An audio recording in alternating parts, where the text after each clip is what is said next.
And without further ado, I'm excited to introduce tonight's author, Ira Rosen.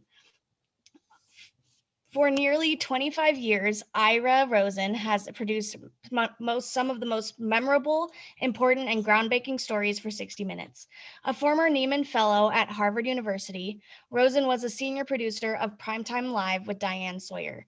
Rosen has won 24 national Emmys, 4 DuPont Awards, 2 RFK Awards, and 2 Peabodys for his work. He is the co-author of The Warning, Accident at 3 Mile Island. He is with us this evening to discuss his brand new title that pubbed yesterday, Ticking Clock, Behind the Scenes at 60 Minutes. And with that, I'm excited to hand it over to you, Ira. Go ahead and take it away. Thank you, and sorry about the technical difficulties. Can everybody hear me okay? Can you hear me?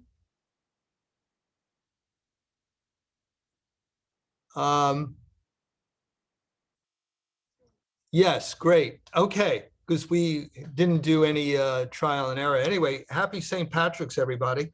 I began this book more than 20 years ago.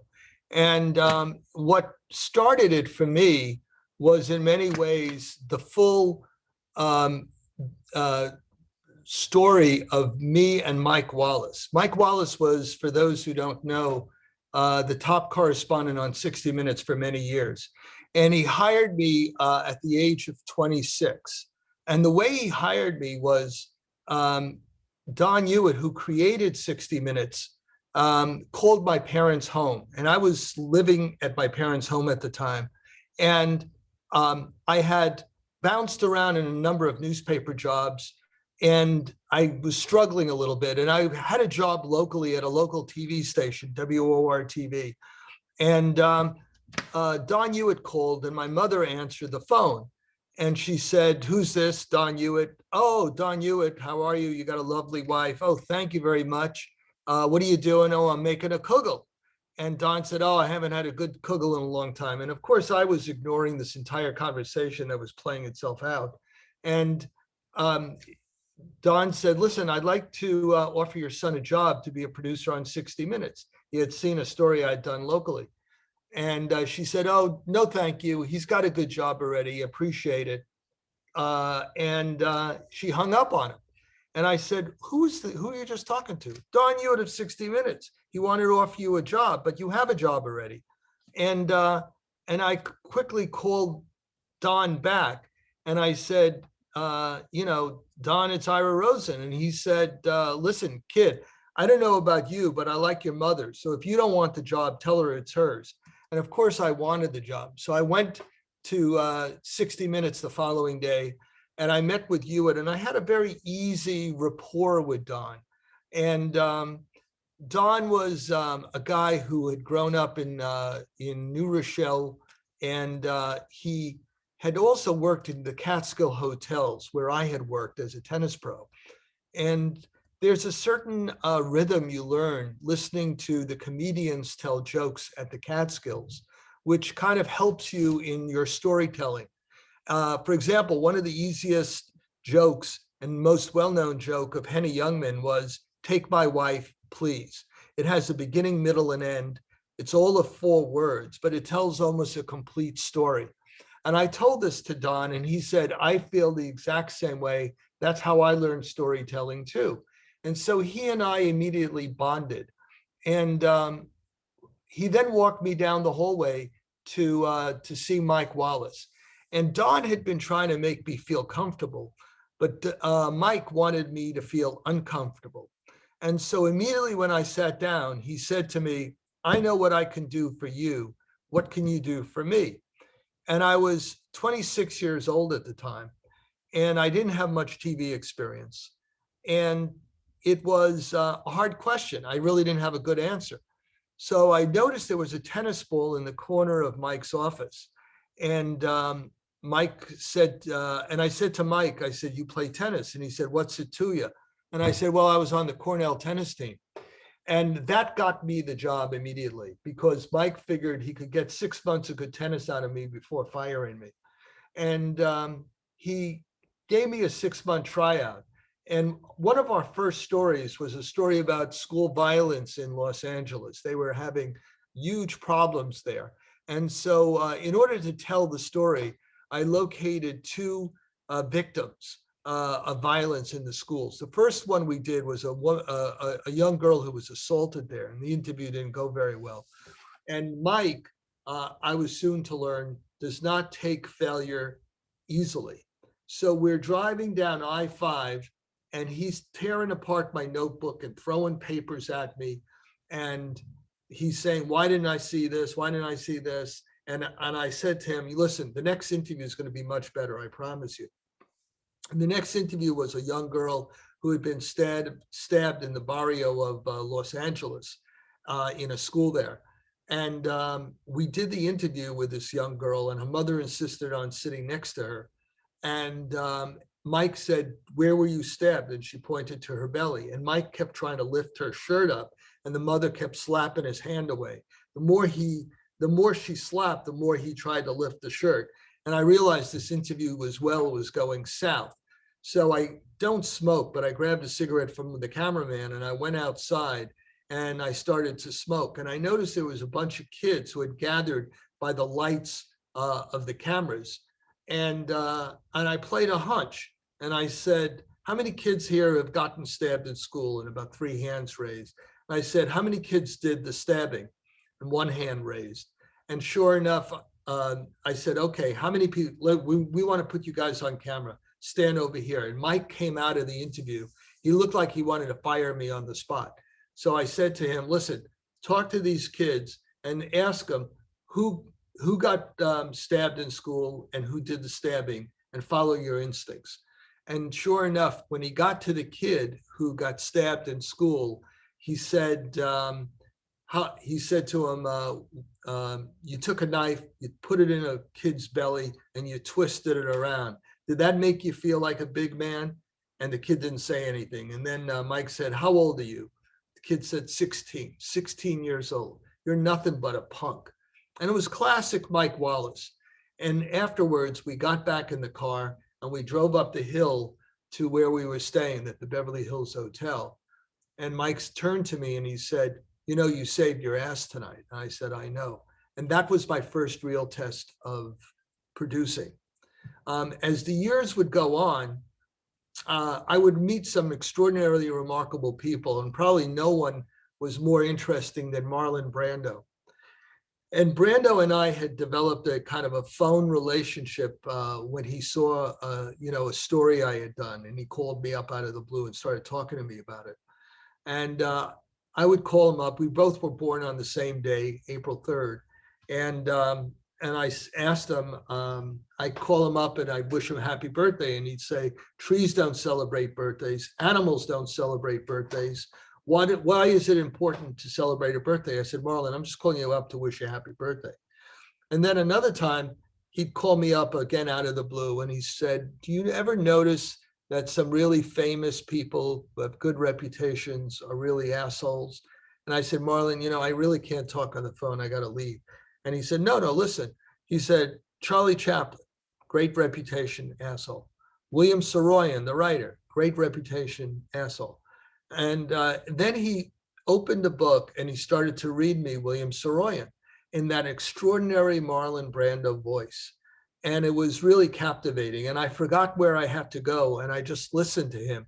And Marlon never began conversations with hello or goodbye. He just starts talking and then he ended it. And that's what he did that day. But it was really a moment that I would never forget.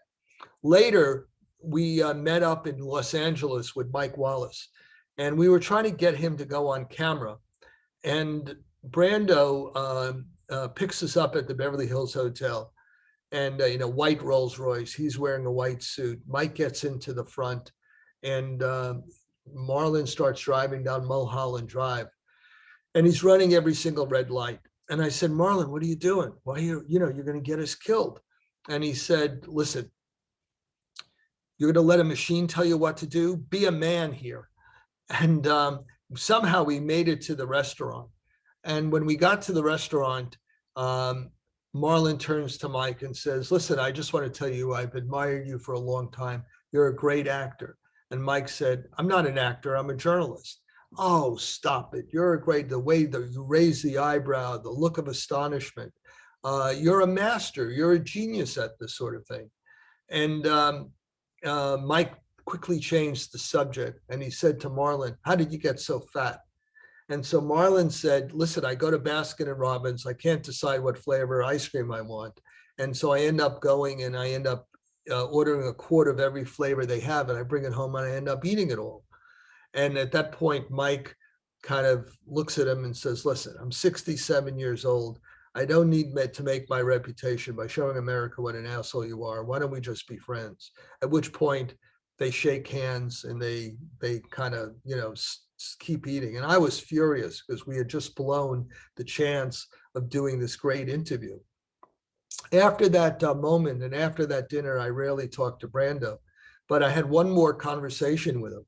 And we chat and he said, you play the stock market? And I said, no, I don't have much money. I can't afford it. And he said, well, let me give you a stock tip. I said, what's that? He said, buy this company. What is it? It's called Apple. I said, I never heard of it. He said, you will. Trust me. Just buy it. And I go back to Wallace and I tell him, Mark, about the conversation I had with Brando. And Mike says to me, you're going to buy the stock. I said, are you crazy? Why would I take a stock tip from a guy who can't decide what flavor ice cream he wants? So anyway, that was one that got away on more than one level.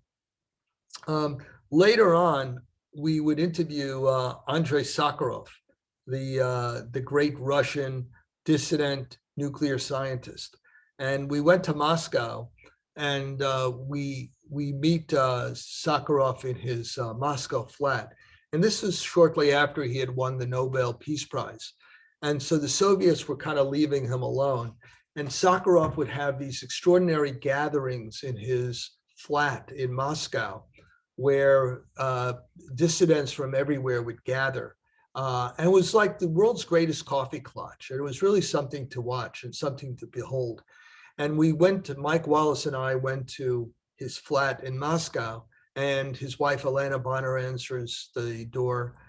And we pick up Sakharov, and she says to Mike, you make sure you bring him back at 3:00. I have only one key, and I have to leave at that time. And Mike says, yes, ma'am, certainly will.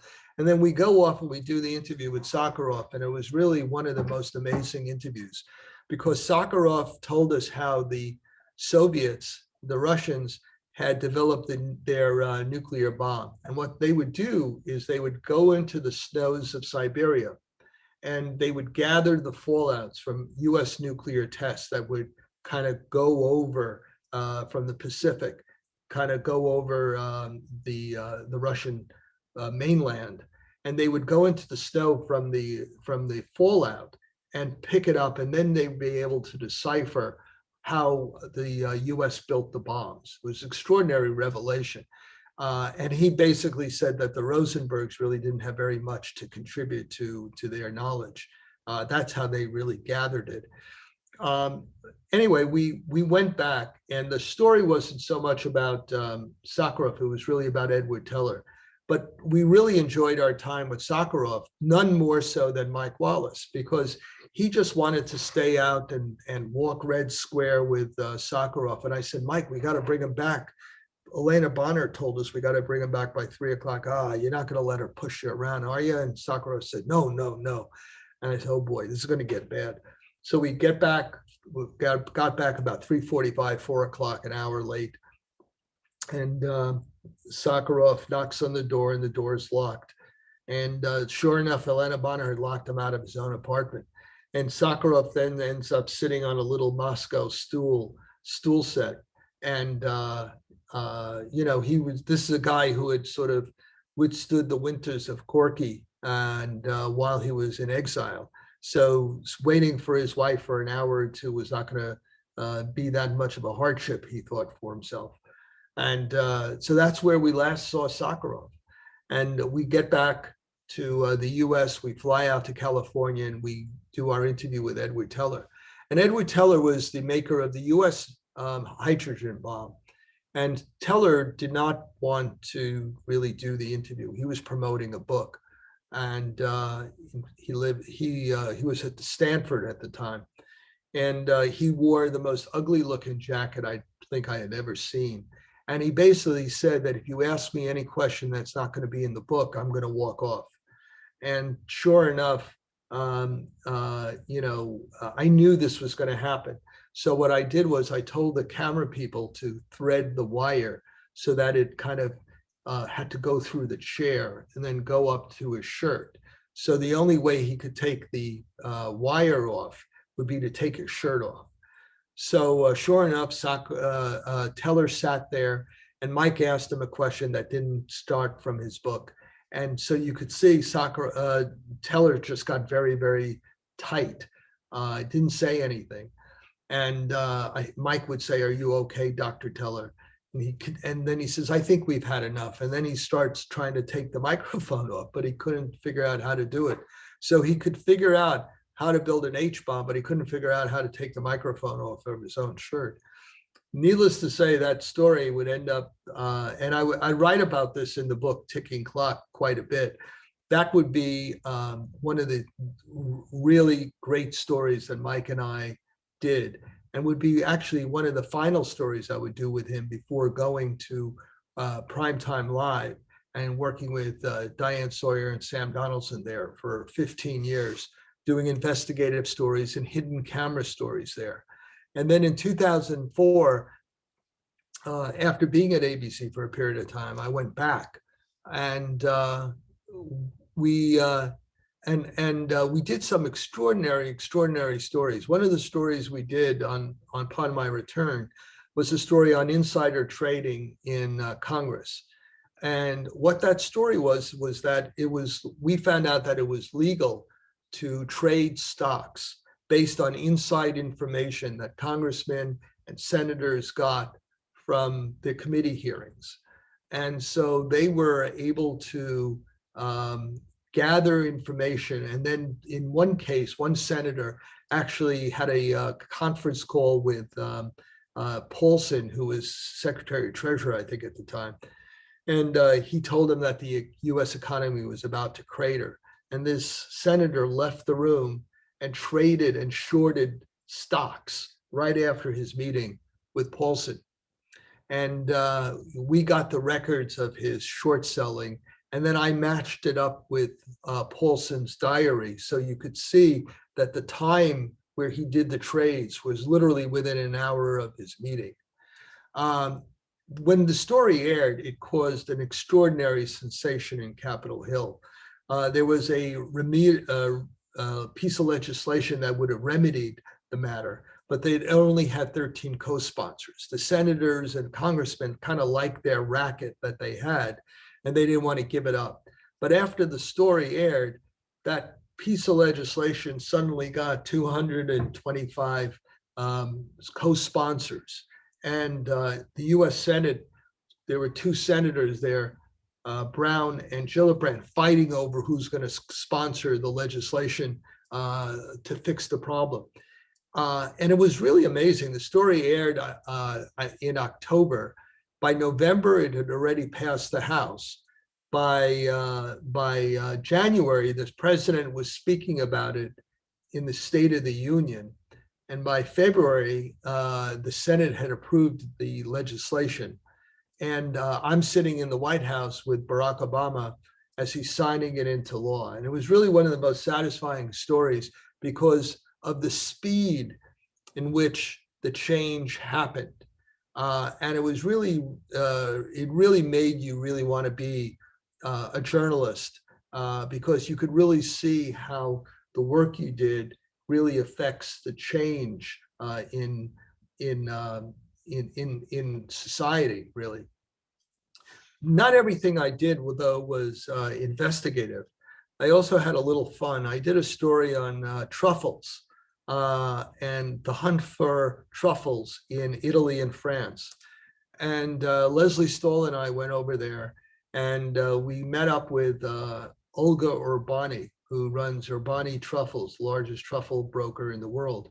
And we went in the hillside of Italy in Perugia, and where we hunted for the truffles with dogs.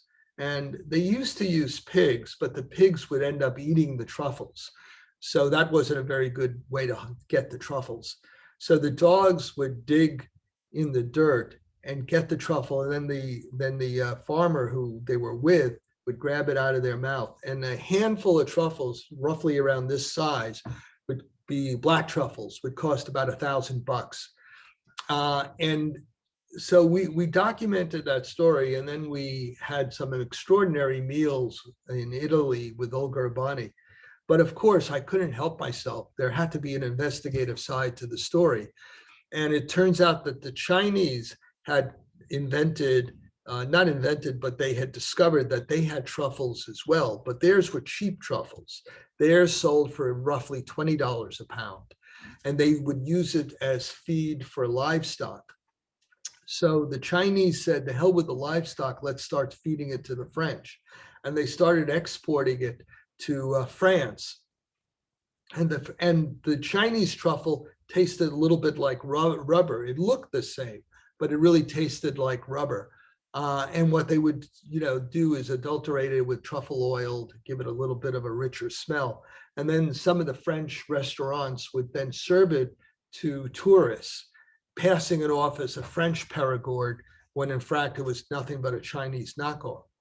And so we exposed this story, but we ate very well while we were doing it. It was really quite something. And later, after we did that story, I did another kind of fun story with Tom Brady, the quarterback for the New England Patriots.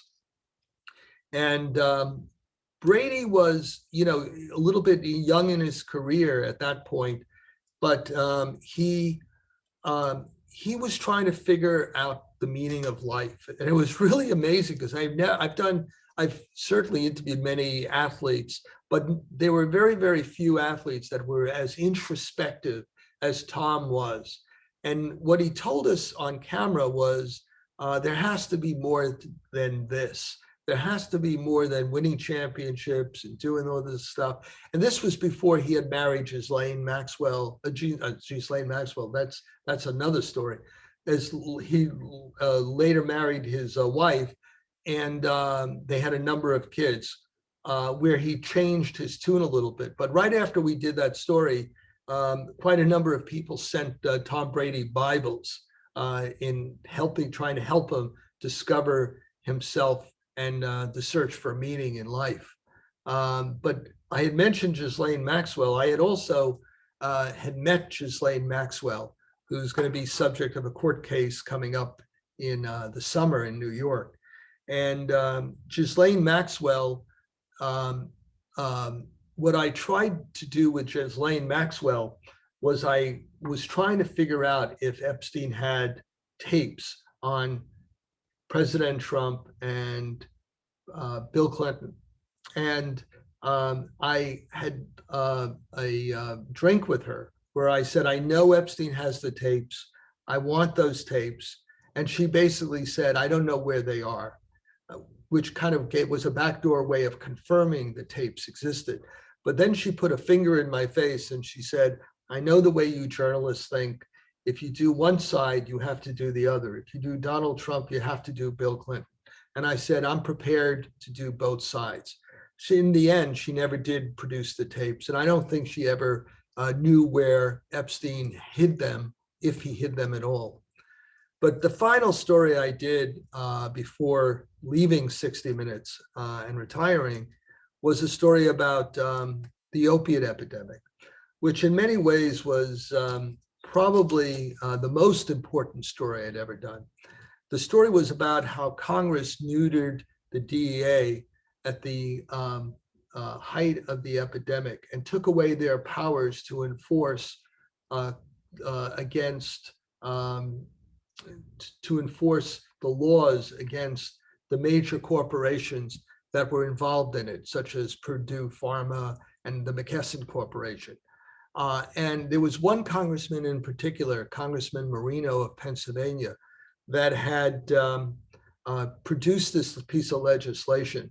It was interesting because it got passed by voice vote in both the House and the Senate, and was quietly signed by Barack Obama. without any photographs or any calls, attention or anything like that, which is pretty unusual for a piece of legislation. But we did the story and we showed Marino's role in producing it. And and Marino, it turned out, had been named to be Donald Trump's new drug czar. And 2 days after we produced that story, President Trump withdraws Marino from consideration for drug czar. So it was really a very, very satisfying piece. But this is a little hard to just keep talking without sort of any feedback here. And so we started a little abruptly too. So what I'd like to do is begin the questions a little bit sooner than we had talked. So maybe we could start getting a few questions here.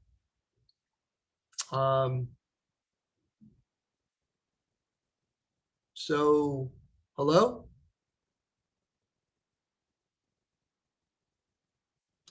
Hi there. Yes, let me figure it out. I am.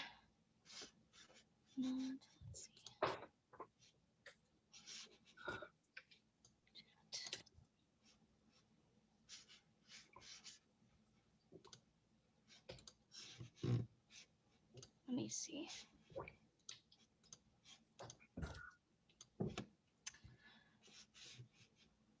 Let me ask our events coordinator really quick. I'll be right back.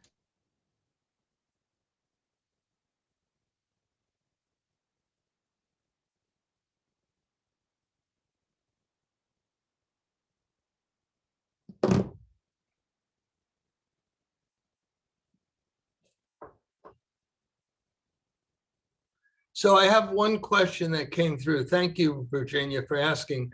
Who is someone who I would have liked to interview that I didn't get to interview? And that certainly is the one I had mentioned was Marlon Brando, who I absolutely came very close to interviewing, but didn't. But there was one other person who I had spent some time trying to get. And I don't know if anybody here remembers, but there was a international fugitive named Robert Vesco. And Vesco was probably the most wanted man on earth in the 1980s.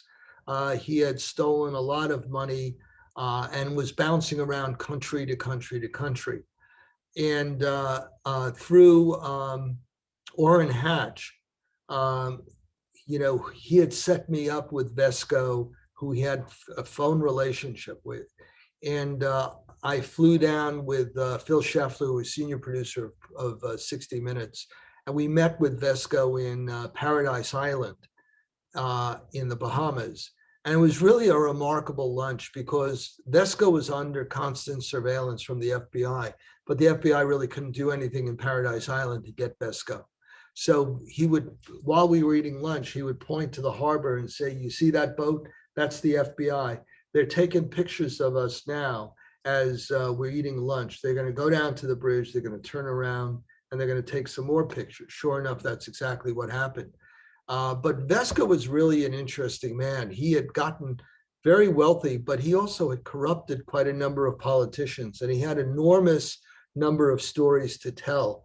But in the end, he decided that he didn't want to go on camera, and so he never did. But thank you for asking that question. Any others?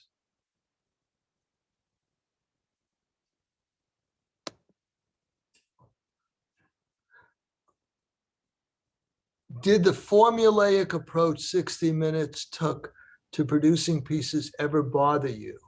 The gotcha questions, the correspondent asking lengthy questions with all the content, and the subject saying yes or no. I don't think it was really formulaic.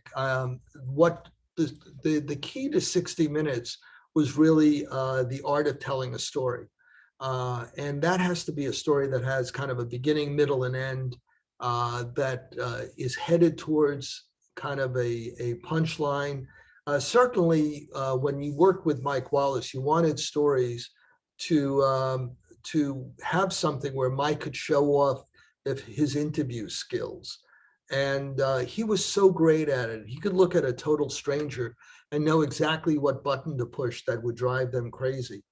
And Mike had this skill of sizing a person up. And so you wanted every story to showcase that kind of thing. It wasn't really formulaic as much as it was the art of telling a good story. And I loved that. And I thought it was a very, very effective way to do it.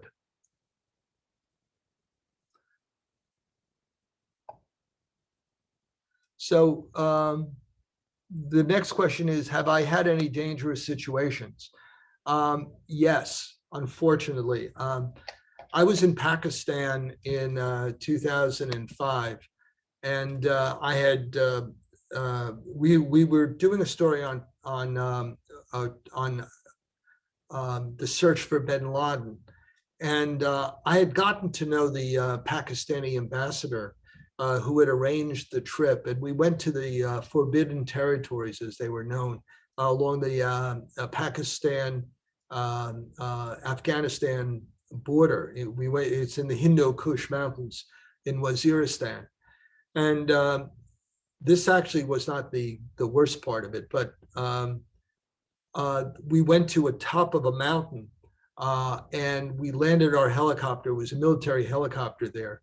And we only had about 15 minutes to do a stand-up where Steve Proft would sort of talk to the camera.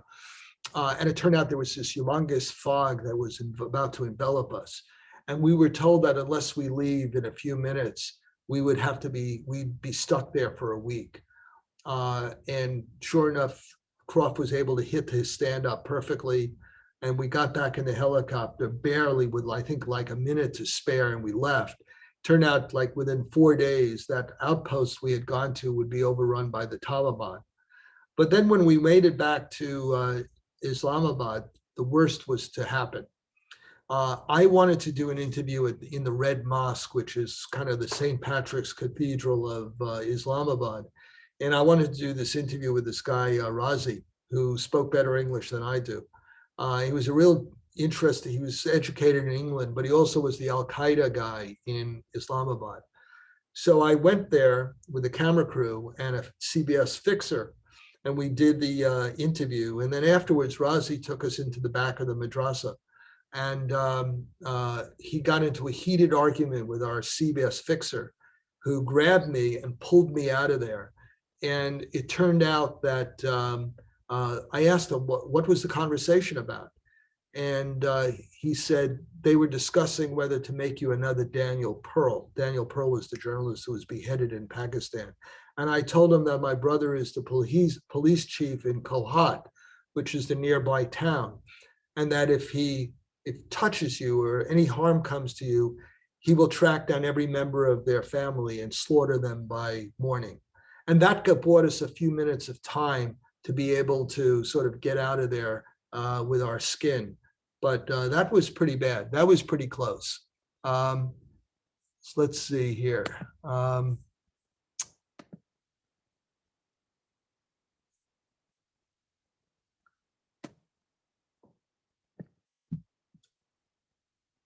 How would the current media environment change the way your career would be if you were starting it now? It's a good question. I'm not sure how it would have changed it. I think there's much more of a push for, which I think is a good thing, much more of a push for diversity in the media. And back then, we were pretty lily white in the place. But I like to think that I probably would have gotten hired anyway. But I think that the push now for diversity and expansion and opening things up is a very good thing. So, I think hopefully my talents would have risen and I would have probably still gotten a job. Where do the best, most interesting story ideas come from? Word of mouth, sources. They actually come from sources who tell you things. And what you do is, as a journalist, you develop these sources over a period of time, and you they give you tips. And a lot of people try to get stories out of the newspapers, but I find that the best ones really are from people who are just giving you great ideas and stuff that will be memorable. Did you ever work with Morley Safer? I always enjoyed his pieces on 60 Minutes. Yes, Morley and I did a story about the IRS a long time ago. And what I remember about the story, and I love Morley. Morley was the greatest. The problem with Morley was he smoked all the time. And so when you traveled with him, you'd be in a car. And let's say one time we were in Detroit in the middle of the winter, and Morley would be smoking in the car. And you can't really roll the windows down because the smoke is filling up this car, and it's freezing outside. So it's kind of like being in a smoke tent when you work with Morley, and you almost have to shower 3 times a day to get the smoke off you. But he is the most enjoyable, was the most enjoyable and interesting guy. And his focus was really on writing. He believed he could write his way out of any story. Mike, of course, focus was on interviewing. And Mike didn't have the Morley touch in writing. But Morley is somebody who the show, who gave the show its name in those early days, and he's somebody who is forever missed.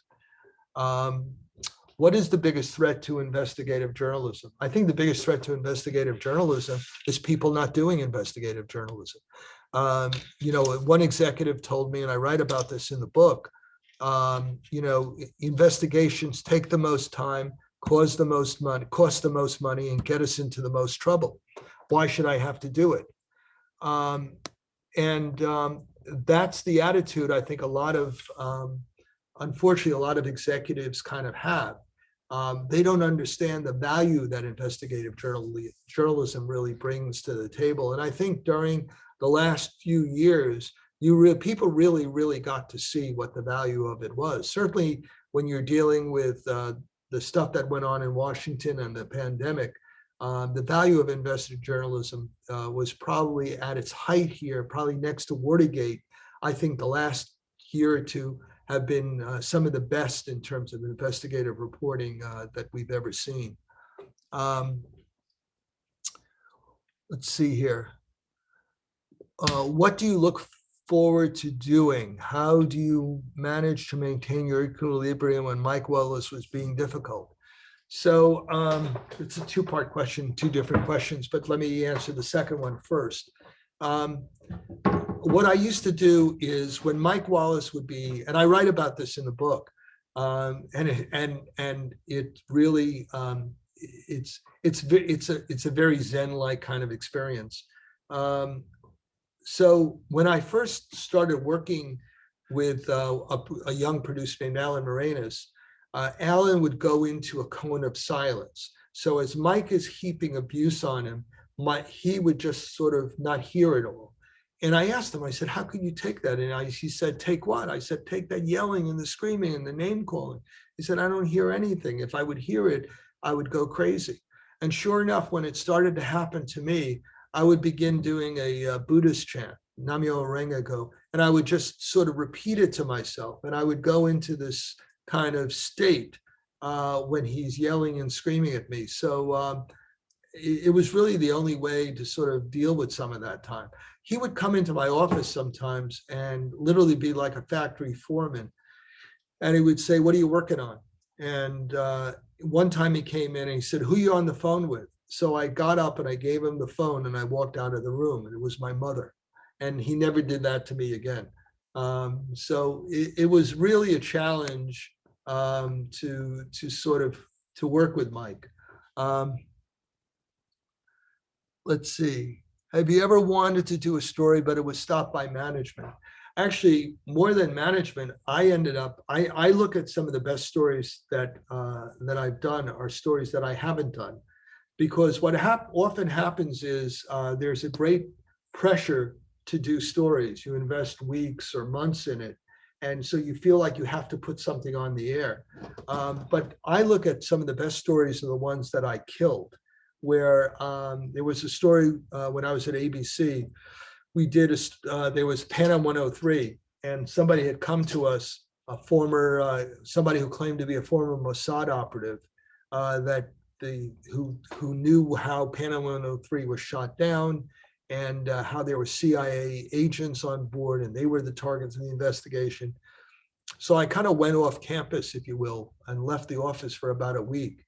And then I got back and I told the executive producer, the guy's a phony. And he said, "What are you talking about? He's going to be on the cover of Time magazine next week." I said, "I understand, but they're going to have to retract it. I don't want you to do the story. We're not doing the story. The only choice I'm giving you is you want to eat Chinese food or Italian food for lunch." And he said, "Well, what about Time magazines?" I said, "I don't care about Time magazine. We're not doing the story." And that's it. Turned out Time did put it on the cover, and the guy was not a Mossad agent, but a fired El Al security officer. And I ran into him like 15 years later at a lawyer's office who was having a retirement party. And the lawyer comes up to me and he says, "How do you know him?" And I told him the story, and he laughs. And I said, "How do you know him?" And he said, "Oh, I got him off of federal fraud charges in Manhattan." So those are the stories I look back with fondness, more than anything management. Management really, I've been very, very lucky. I've worked with some great bosses who certainly they ask hard questions, and they say, maybe the story isn't ready for air yet. So you just do more work, and you make sure you get the reporting right. The most important thing is to get it right. If you don't get it right, you got no reputation at all. So that's sort of where I've always fallen out on this stuff. Let's see.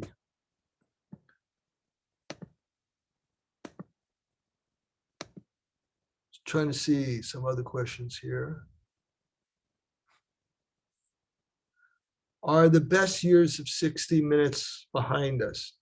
I actually do not think they are. I think there's cycles in everything. The early years of 60 Minutes really had more to do with storytelling. Harry Reisner doing the great, most expensive meal in the world, or Morley Safer taking a trip on the Orient Express. And now 60 Minutes is doing a lot of topical stories, which really is the times we're living in demand it. People really want to know. There's this quest for information. And certainly they've done a lot of stories on the pandemic. So I think that's a good thing. My view of 60 Minutes is I think it's going to be on the air for, I left it after the 52nd year, I think it was. And I think it'll be on the air for at least another, 40, 50 years. And they'll probably get to 100 years. That's kind of what I hope, and that's what I kind of anticipate. What do you think of the current interviewers on 60 Minutes? Well, my favorite interviewer has always been and always will be Bill Whitaker. Bill Whitaker is my man, and he asks the best questions. He's most prepared. He's really smart. And a very close second is Leslie Stahl. They're my two favorite. Leslie is incredibly prepared, rehearses, even as long as she's been doing it. And I'm not going to tell you how old she is, but she is still hungry, fearful that someone would gain on her. Leslie and Bill Whitaker are two of the very, very best the show has ever seen. Let's see what we have here. If you could choose any story to investigate, what would it be? Oh boy, there's so many choices, but I probably would look at the beginnings of where the virus came from. I would spend some time in China and try to sort of deconstruct how this thing all began, and what if the Chinese government was behind it, if there was knowledge of it, whether they prepared a vaccine prior to its spreading around the world. There's so many unanswered questions involving the vaccine that I still don't think we have answers to. Um, and some people would say, "Oh, I thought you were going to I thought you were going to say something about the Kennedy assassination." I said, no, no, no. One of my mentors in investigations was Cy Hirsch. Cy Hirsch broke the My Lai story and domestic spying by the CIA and a lot of other great stories. And Cy said to me one time, he said, you could waste your life trying to figure out what happened in the Kennedy assassination. So that's one that I'm not going to even go near. But I would really be all over the pandemic story if I was still operating. Let's see, I think we have time for maybe one or two more. Let me see here.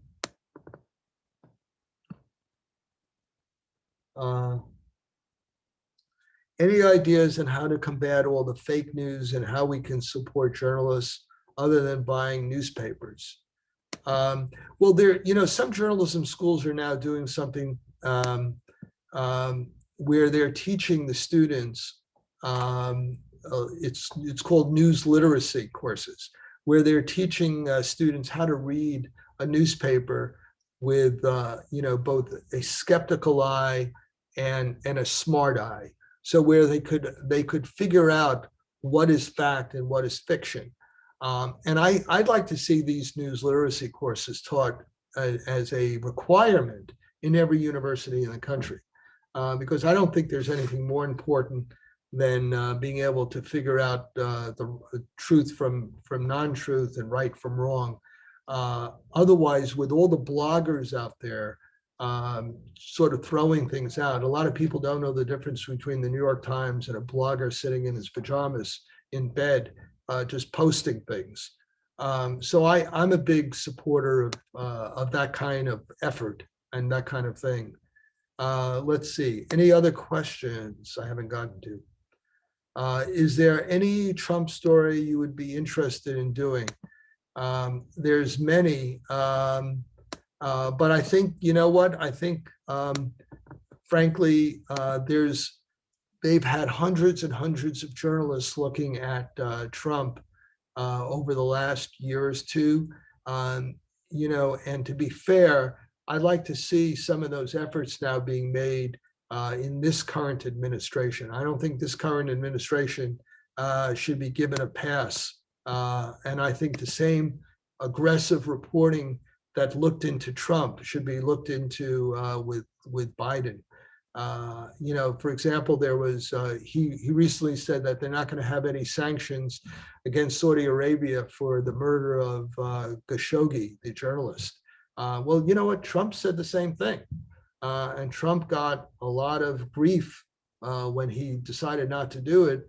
And Biden hasn't really gotten any grief for that sort of thing. And I think that's wrong.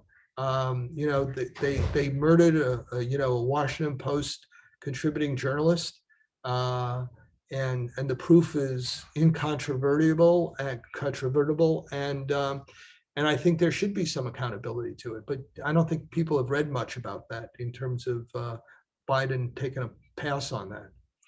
Anyway, thank you all so much. I enjoyed this, and I love the back and forth. I'm so sorry about all the technical issues. All right, nice talking to everyone. The book is called Ticking Clock, and if you enjoyed the stories in here, I probably didn't even cover 1/500th of the ones that I have in the book. And it's really getting some amazingly great reviews, and you could pick it up, at Copperfields. So thank you all and for being here, and be well. Bye-bye.